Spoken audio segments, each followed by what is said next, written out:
Welcome, dear viewers, to a new episode of Dialogue Horizon.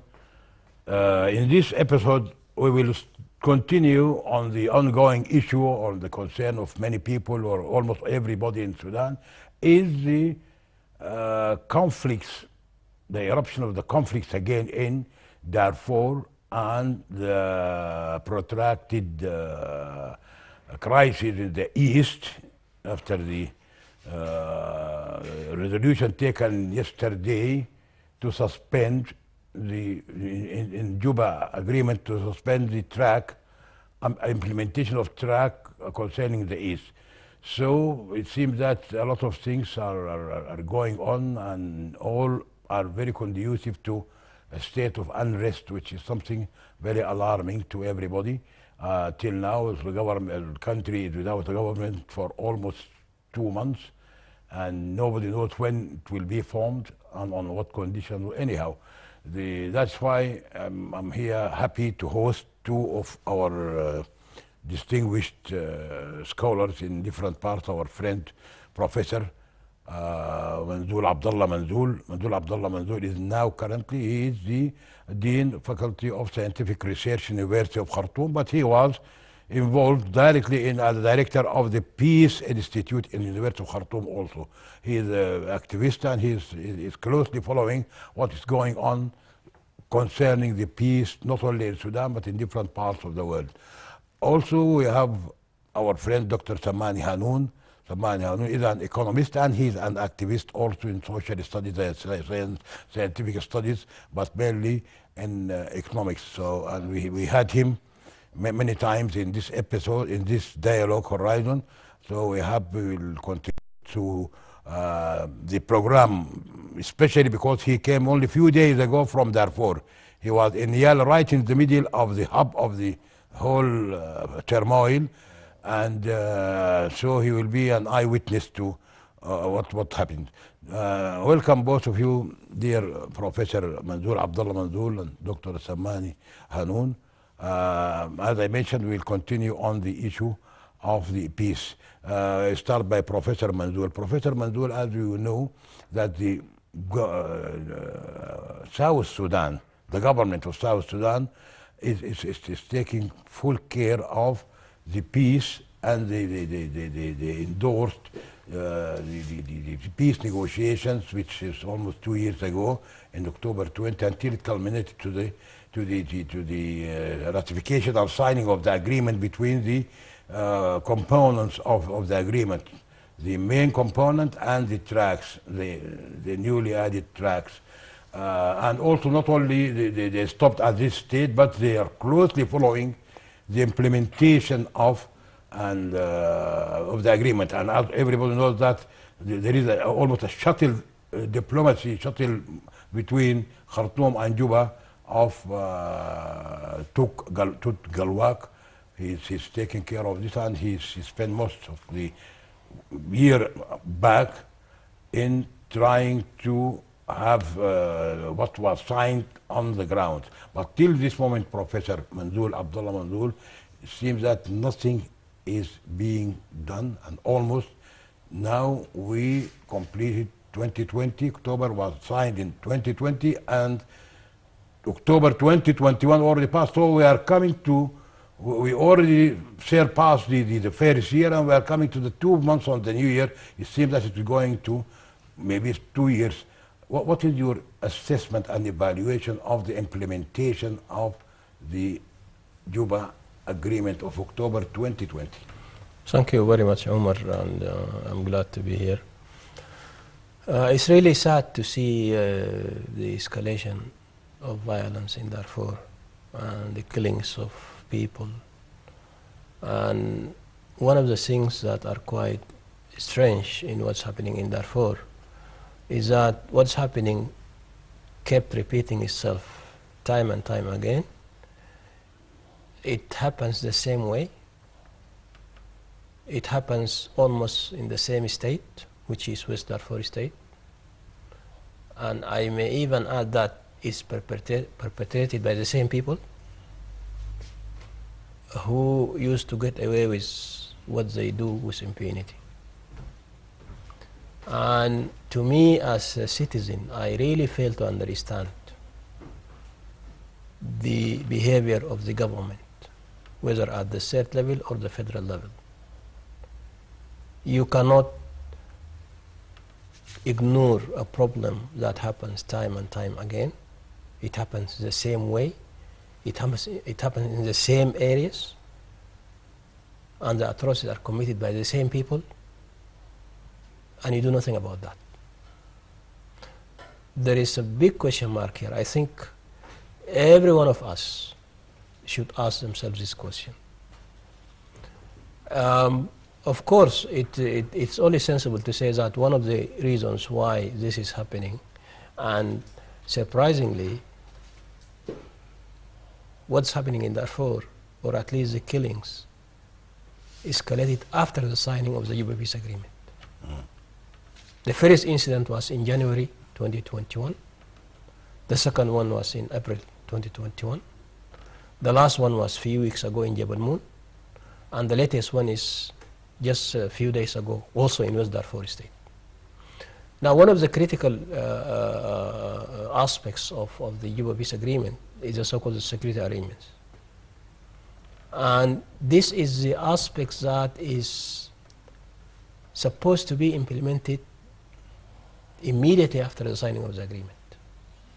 It's negotiated at the last stage of the negotiations, but the implementation of any agreement starts with the security arrangements.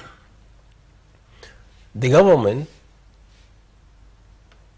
failed to initiate this arrangement.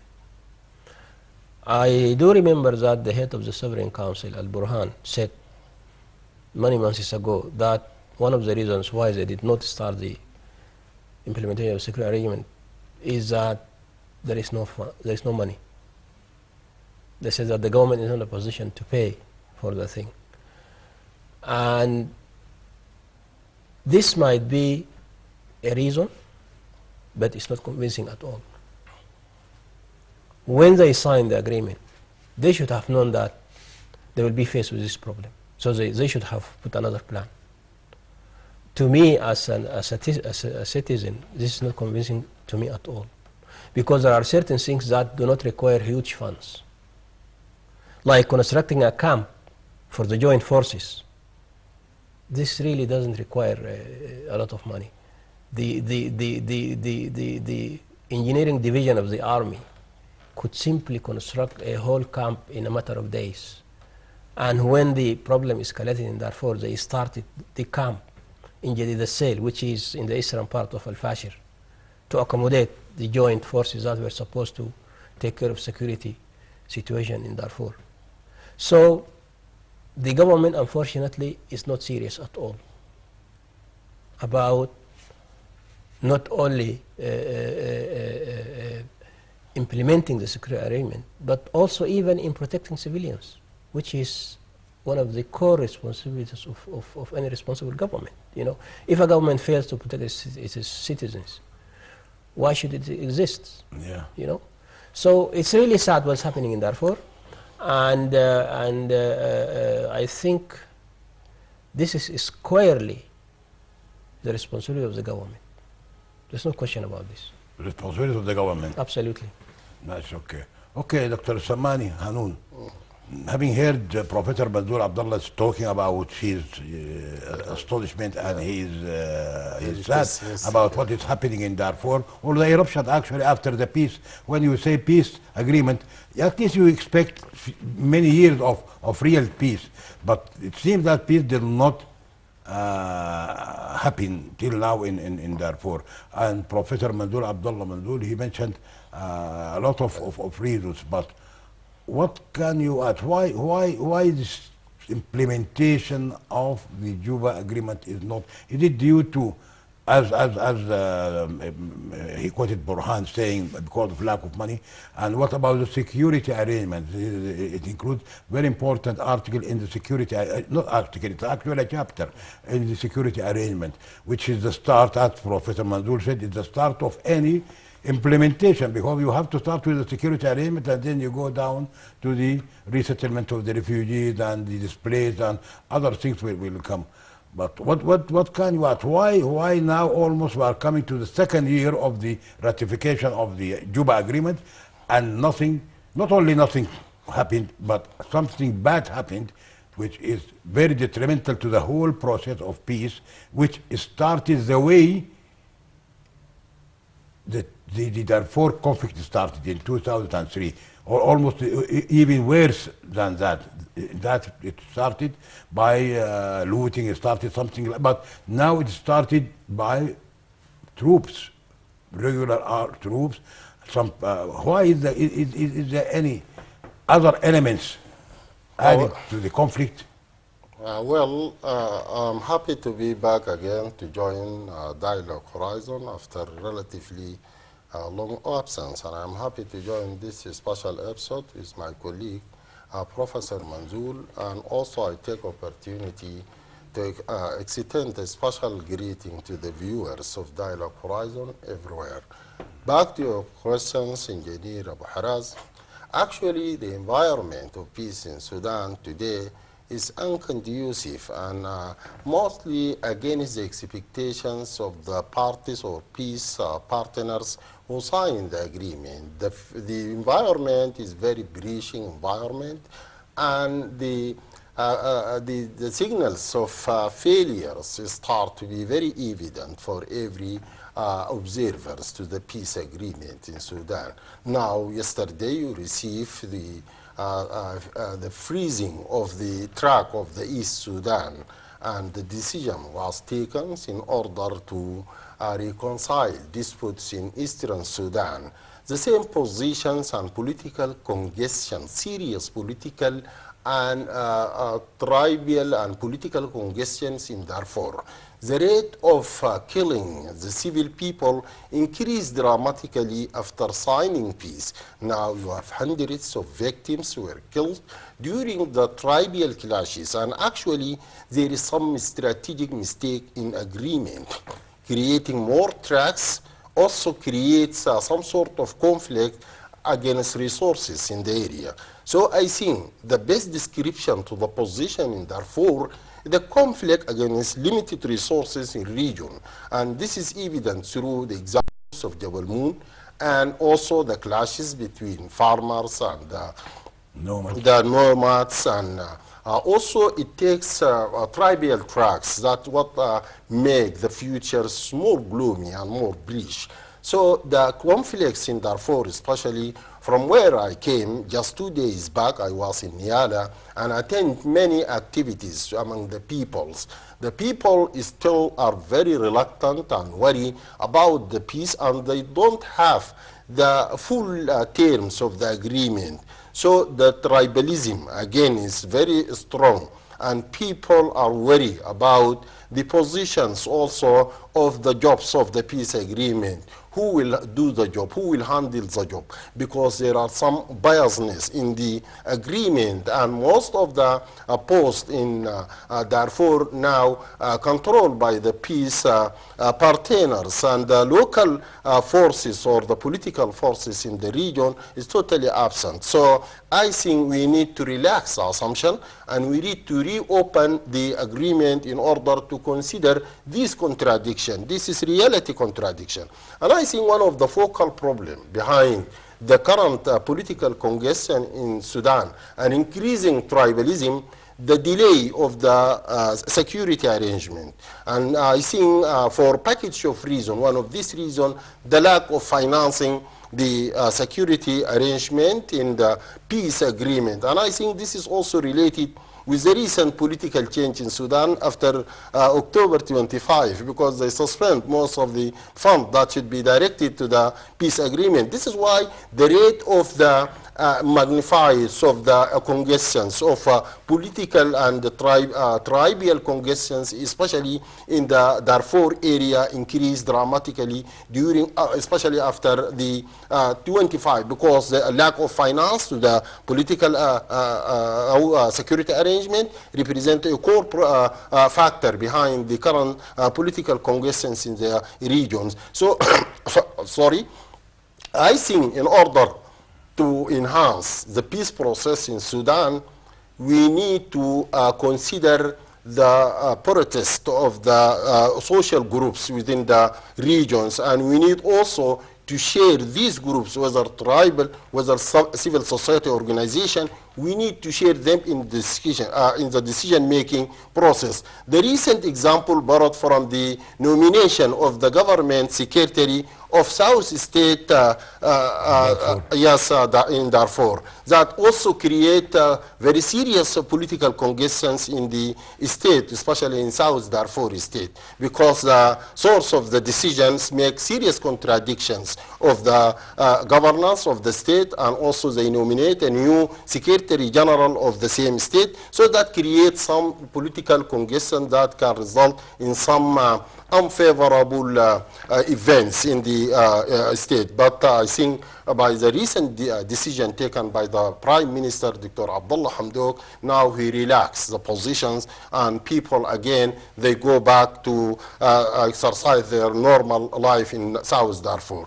Taking this issue is very important, because not consulting the local groups, social groups, and just overlapping to take decision that will magnify the problems, that will complicate the problems. So we need to make wide range of consultation to the local group, social group, with the tribal, with the civil society organization, with the leaders, whether you need to make a brainstorming and to explore ideas that realize and enhance peace in Darfur. In Darfur now, we need also to open the agreement in order to accommodate, in order to host the new local pressure groups in the region, because I think unless we take these tracks and also we avail the money to finance these projects, actually we face a practical challenge, whether we are going to implement peace or to declare war. Okay, that's very clear, Professor Manzoor. Having heard Dr. Sammani talking about the something which I think it will not be very controversial. He's talking about to reopen, means in a way suspending the Yuba agreement or adding terms or article to it, which definitely will not be acceptable. We'll come to this point when we discuss about the East, the Port Sudan. But I want to ask you about some people. Some people they say first of all that not all these people are from Darfur itself. Some of the armed groups are coming from neighboring countries, 3 countries, like Chad, Central Africa, like Mali, like Niger. These areas, I think they have problems and they are looking for land and are looking for money. Some people, they claim that this is one of the reasons that it's not only the tribalism which is causing all of this upheaval. Others say that the withdrawal of UNAMID the decision was taken prematurely. I mean, do you agree with that? UNAMID could have done something better or could have circumvented the killing of this about 400 till now, about 450 as reported. No, you know, there are 2 issues here. One of them is the Yuba peace agreement, whether it should be reopened or not. I don't think in the case of Darfur, people are contesting the agreement itself. Yes. I don't think that is the case. People are frustrated about the lack of implementation of the agreement. This is one. 2, people might be frustrated by the fact that they don't even understand the content of the agreement. And this is the responsibility of those who signed the agreement. The government and the armed groups. They should have gone there, sat down with people, explained everything in detail, because this is actually their responsibility. Yes. The making sure that the agreement is implemented the way it should be implemented, this is a responsibility. Yes. So, to me, I don't see any similarities between Darfur and the East. So, to me, I don't see that there are compelling reasons to reopen the agreement. What we need is to implement the agreement. To implement what is agreed upon. Exactly. That is with regard to the Yuba peace agreement. With regard to the talk about foreigners coming into Darfur, this has been a contested and a very sensitive issue. The government has never acknowledged, neither during Bashir nor now, that there are foreign elements involved in what's happening in Darfur. It could be the case, And I really fail to see why the government is shying away from this. I don't see any reason why the government doesn't come out and speak loudly and clearly about this, whether there are indeed elements from neighboring countries that are part of this, or whether this is not true. We have to know this, and this is now missing. But I do believe that indeed there are certain elements. There are elements coming from neighboring countries. Yeah. Let us not forget the fact that during the revolution, some people actually spotted some people in the rebel support forces who speak French. And this is unusual. This is something that should not have gone, quietly, without, receiving a proper handling. Yeah. That is one thing. The other thing, let's also not forget the fact that what's happening in Libya is also quite serious for Sudan. And we know that in Libya there are mercenaries. Many From all over the world, And this is something that has direct consequences on Darfur. In smuggling weapons and people, in bringing people who, and some of these people are paid to kill, Yeah. And they are also looking for niches and resources and all of that. So I don't exclude the possibility that there are foreign elements in what's happening in Darfur. And again, I call upon the government, and also, for that matter, the armed groups, to come out clean and tell the Sudanese people whether indeed there are foreign elements that are involved in this or not. And again, I really fail to see why this is not, settled. Being addressed properly by the government. Absolutely, Yeah. it should be addressed Not properly only by this, the Professor, government. I tell you because, yes, I agree with you that there are some elements, because it is manifested by the advanced type of weapons and the uniforms. These people, as we all know, that tribal conflicts usually they have their national dresses, but these people who came 2 weeks ago or so, they said they are well trained, well equipped, as you said, from Libya. Libya, they have all types of arms. So nobody, not even the government, actually there's no government, but the governance is not paying attention and is not telling what is happening, not telling the public what is happening in Darfur. Why is this escalation? Not only this, even those who are involved, the leaders of Darfur, the signatories of the peace agreement, they should have said something about this. They should have come out to the media to tell. Now the only thing they said, they are going to make a joint. Well, let me just say that maybe they are benefiting from those foreign elements. I really cannot exclude this. If you are shy to talk publicly and squarely about this issue, then you are hiding something. You are hiding something. Yes, that's the only explanation. Oh, this is very, very, what can you say, Dr. Yeah, Salman? I cannot whether to confirm or to deny there are some foreigners in Darfur, but definitely something like that will be available among these conflicting groups. Everyone try to get his strength with his supporters. And as you know, these are tribal tribes living in the borders, and they have extension in Chad, in Libya. They can, during the war, they may call for all members of tribe to join the war. And this part of the practice in war available in Darfur. What is very important about the peace agreement, now the discrepancies apparent in the implementation of peace. In Darfur there are so many tribes, and there are two main components, African, non-African, Arab, and non-Arab. They are available in Darfur. So controlling the job and the post of agreement by only one or two tribes, that then what make congestion in Darfur. Now most of the job are controlled by either one or two tribes. Other components, social group in Darfur, are totally ignored and excluded from the job and the post, whether at the state, at the regional level, or at the state level. So that is the root causes behind congestion. This is why we are talking tribal, you're talking about the tribal. Yeah, there is tribal composition in Darfur. You should take care when you are distributing the post among the different components of region. You should not put it in one tribe or two tribes and you ignore other tribes. So you are saying that the power sharing. The power sharing, power exactly, sharing is not fair. Is not fair. This is has actually to be done in an equitable manner. Yeah, this is a very strategic issue. So the decision of federal government should pay attention to this fact. I think Professor Madur has something yeah, here actually, before he forgets. Thank you, Samani, that you brought this issue. I completely agree with you. And one of the problems of the Yuba agreement is that the signatories, the armed groups that signed the agreement, I think they feel that all the positions, political positions otherwise, are for their own members, not for the people in Darfur. And this is a wrong understanding. The agreement talks about Darfur, not about the armed movements. Yes, yes. You see?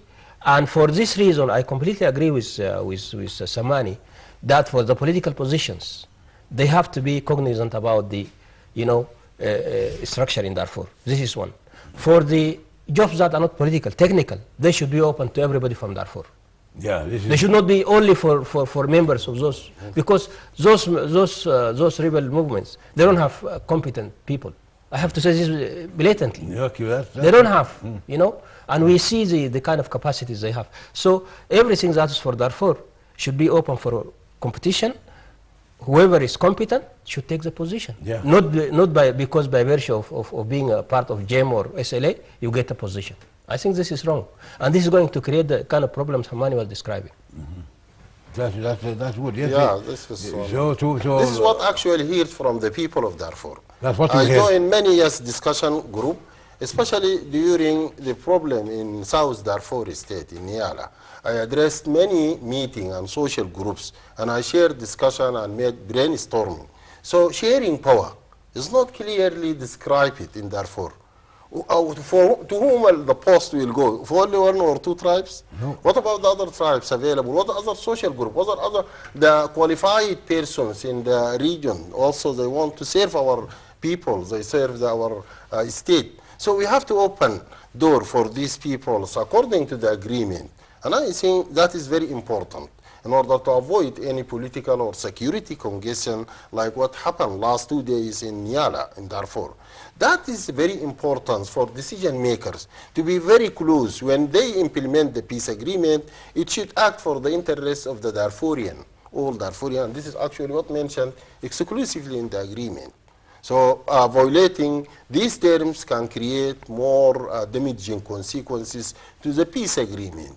The people will face a practical. So this is very important. We raised a very important issue that the government, I'm sure the government is fully aware of that, but Dr. Hamdouk, he must be fully aware of the fact that power sharing should be fair, not only to those who signed or to the tribes.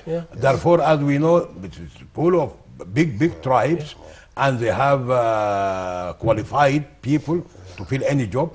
So as I agree, this is a very important issue now in Dialogue Horizon. No, I understand that GEM insists on having, ministers. That's fine.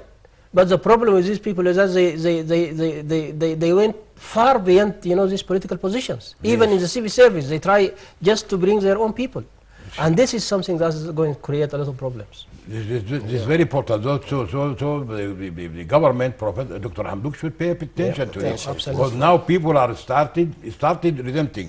And what happened actually in Niala last week, the conflict between the secretary of the just government. Let me to highlight back to Niala and especially to South Darfur state. And I think this is not an ordinary state because it is the second state population-wise in Sudan after the capital Khartoum. It has more than 4 million population. It is considered a very rich state with resources, and this is the source of the conflict. Historically speaking, the South Darfur state control power in the capital twice during Al-Khalifa Abdullah and also today.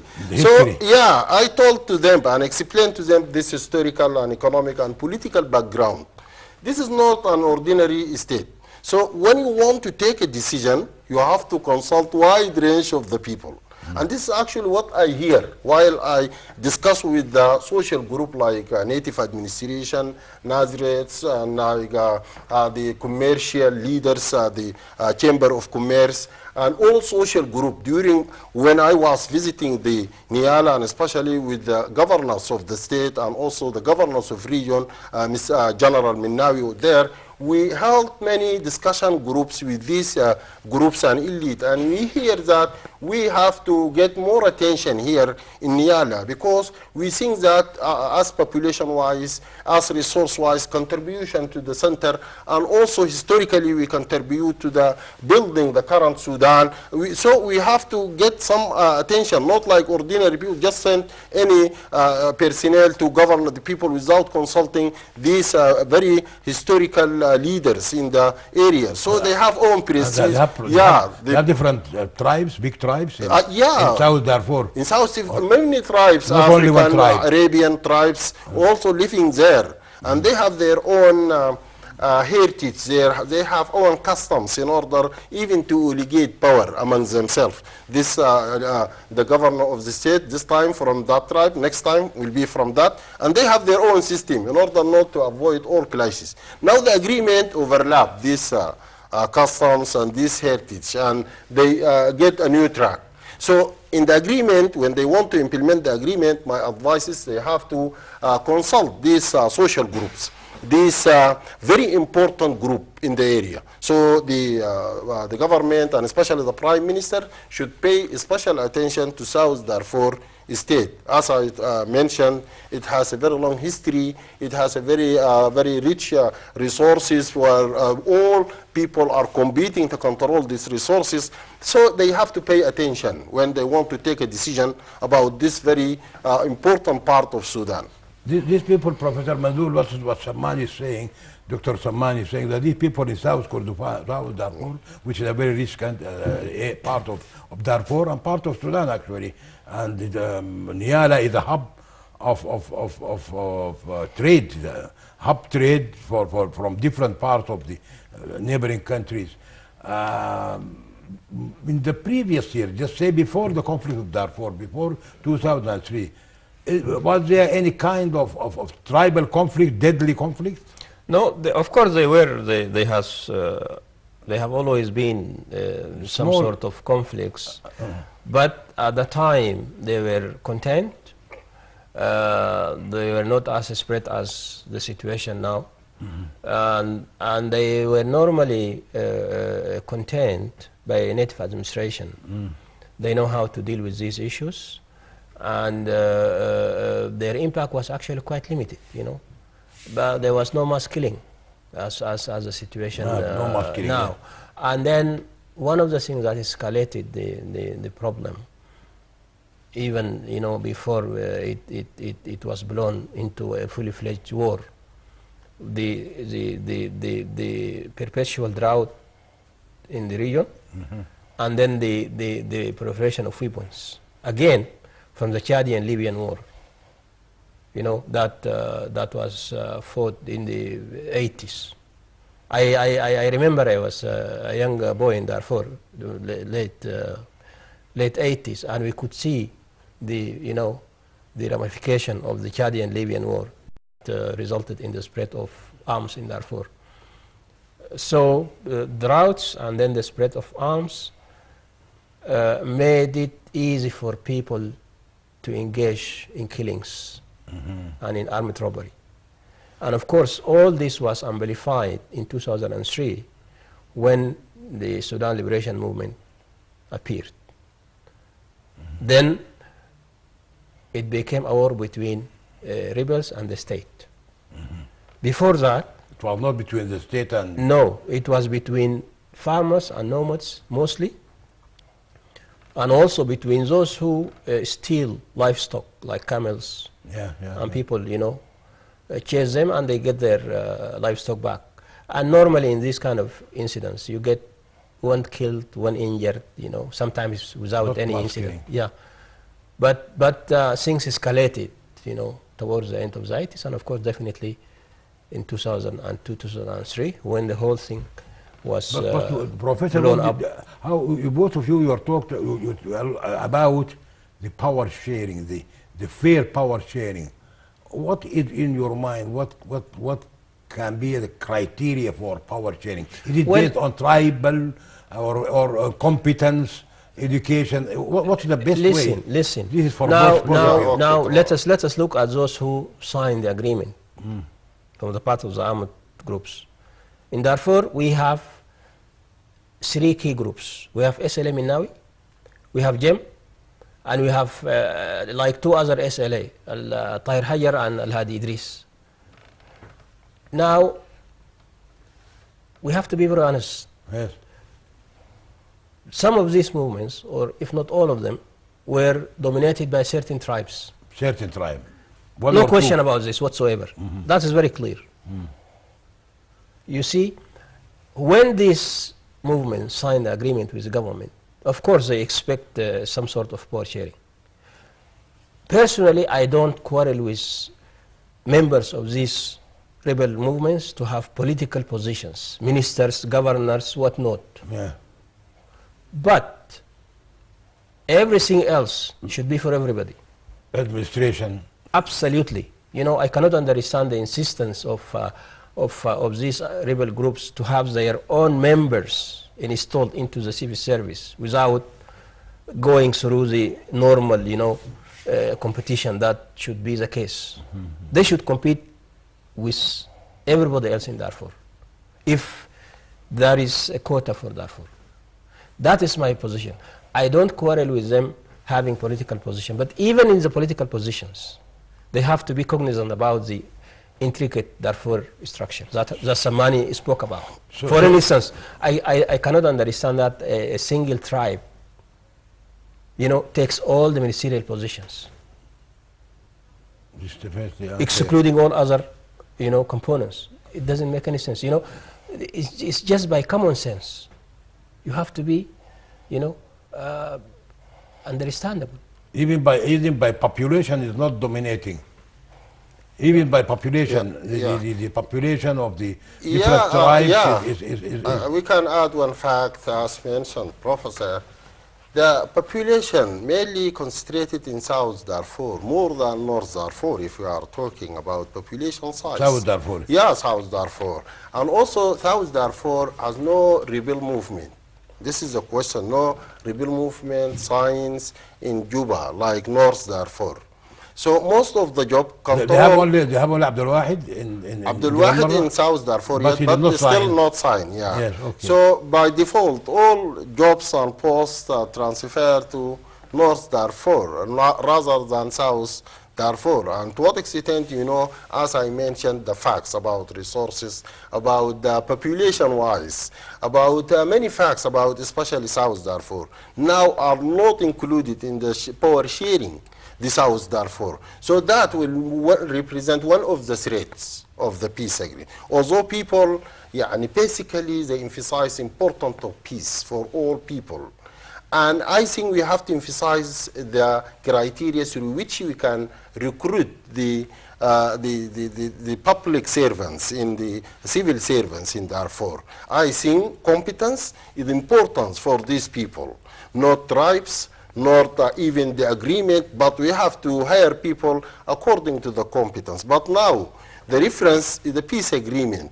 And the peace agreement redirect all jobs to the signatories, to the rebels who sign the agreement. And important, very, very important components, where the majority of the people, the resources, everyone. So this is the best position. So when I talk about reopening the agreement in order to include, this is a very challenging position to the peace.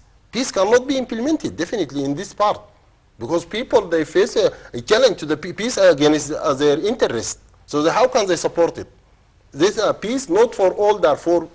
They have to give chance to these peoples also, and to share them in the decision making, especially we talk about power sharing. Power sharing is the second agenda, or the first agenda after wealth distribution. Dr. Samani, Yeah. before you raise I must just remind, I want to say something about, still, you are not ruling out the tribal element in the selection or the nomination for, let us say, the governors. No, listen, I think I should distinguish between two things. Yes. First of all, let us state the fact that the agreement, the Yuba peace agreement, didn't say that the positions are for the members of the armed groups. Not. The agreement talks about Darfur. Okay. You see? They are interpreting it the way they want, but the agreement did not spoke about the armed groups members. It spoke about Darfur. This is one thing. Okay? Now, when it comes to power sharing, also we have two levels. We have constitutional positions, ministers, governors, state ministers. At that level, the armed groups, of course, they have, because they are the one who signed, they can nominate their members, their senior members. I don't quarrel with that. But even at that level, by common sense, they should be sensitive to the to the tribal structures that Samani was talking about. They have to be sensitive about that. They should not only, make one tribe dominant in all these positions. The other level, which is the civil service, this should be open to everybody from Darfur. It should be on the basis of merit. And I think there are mechanisms that should guarantee this, because these things should be applied through the Khidma al-Madaniyah, right? And that one can guarantee that everyone who gets the job is competent for that, not because he belongs to GEM or to SLA. I think we have to put it this way, very clear, so that we avoid the kind of grudges. Starting from the level of the governor. Yes. Down. Yes. So you're excluding, okay, for the constitutional posts and positions, okay, but or for the governors and down, the deputies and the ministers, regional ministers, they have to be, the criteria should be different, should not be. Of course, absolutely. Absolutely. Should be so that people will not feel that they are excluded. But both of you are ruling out the tribal element still. No, we are not ruling out, because de facto, as I said, these movements are dominated by certain tribes. Let us be very frank about that. This is the root cause. So this means that most of those who will be holding senior positions will be from those tribes. That also makes sense. But what doesn't make sense is to take everything. If it goes down to the level of, okay. Senior government official, you need to make it available for all Darfurians. This is, I think, what is fair. Otherwise, the peace implementation will face another challenge besides financing peace projects. Other problems. Okay, well, let us talk about it, because now the international community started again talking about Darfur after we had 2 years of calm. Now it is in the media.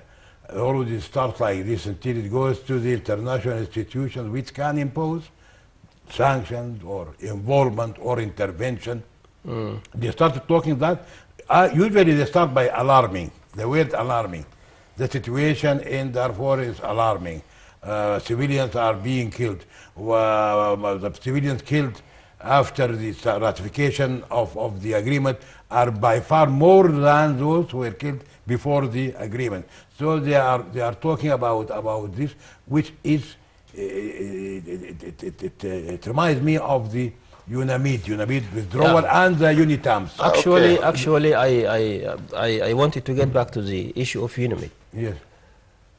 UNAMID was withdrawn because objective circumstances were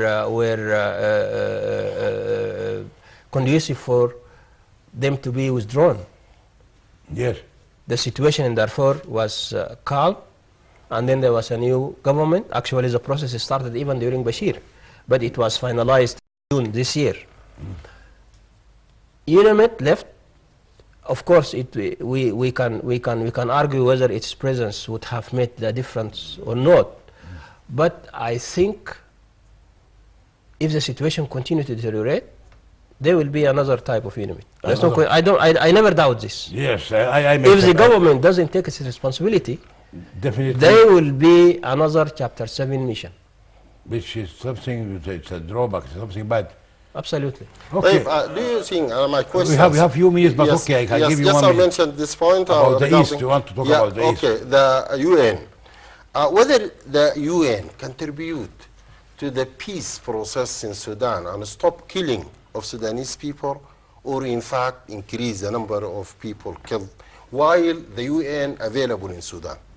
Since the introduction of the UN mission, UNAMIS, UNAMID, UNITAM, still people, the civil people, are killing in front of the UN. Now these peoples are killing in front of the UN mission available in Sudan since 2006 and 7 and upward.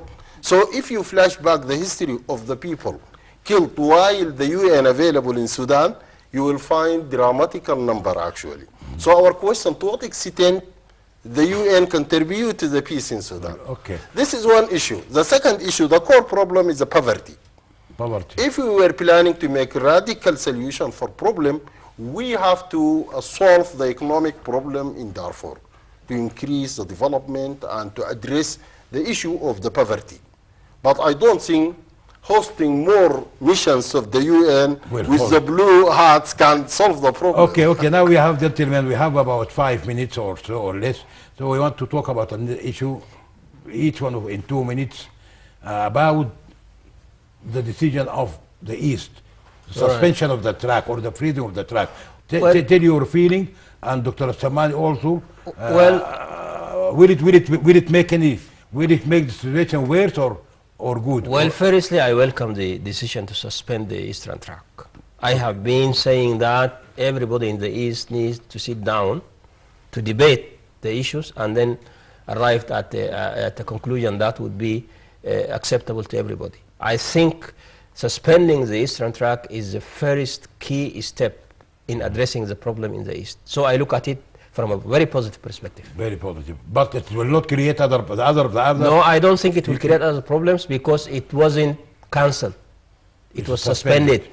And suspension is different from cancelling. So, and I also would assume that the Sovereign Council sat with the signatories of the Eastern track. So they got their... I think they got somehow... the green light. Exactly. Yeah, that's what I said. Yeah, I am optimistic with this step also. I add my comment to Manzul that the track of the Eastern Sudan will go ahead because of the recent decisions by Sovereign Council. So the suspensions of the Eastern track, I think, are hosted by the leader of Bija and the independent Umudiyats, with all very optimistic about this decision. And I hear a report from Nazir Tirik, who favorably comment about the decisions, and the other groups also. I think the conference will address the problems of Eastern Sudan and finally will succeed to settle dispute in Western Sudan if political will is highly, people committed to settle this issue. Need also political will from the leaders in order to settle the dispute in Eastern Sudan. So what I hear from the Nazir Tirik is a very favorable comment about the agreement, and also the Yuba agreement, the Yuba partners who signed the agreement. I think they sat together, as mentioned, Professor, and they shared discussion with the Sovereign Council. And finally, they take this decision in order to relax positions in Eastern Sudan and to pave the way for future fruitful discussion to the problem of Eastern Sudan. I am very optimistic about this step, to settle the problem in Eastern Sudan. But the last 1 minute, the issue of the Nadir Tirik and his groups, the media groups, they are talking about complete nullification, taking it completely out. Maybe they will not accept freezing, or as if if they go all the way, if they reject this. No, they won't, because their leader already welcomed, as Samani mentioned, and I also read somewhere that he welcomed the suspension. He welcomes and this suspension. paves the way for a peaceful resolution of the So they are not going to close the road on the 20, as they threatened that they will close on the 20. They and won't. the others are not, they are being consulted with. Yeah, for sure. That both, For sure. both For sure. parties. Just let me 1 minute, if you don't mind, Engineer. My advice to the people, our people in Eastern Sudan, don't repeat the experience of Darfur. This is our advices as we share that very sad and tragic evidence.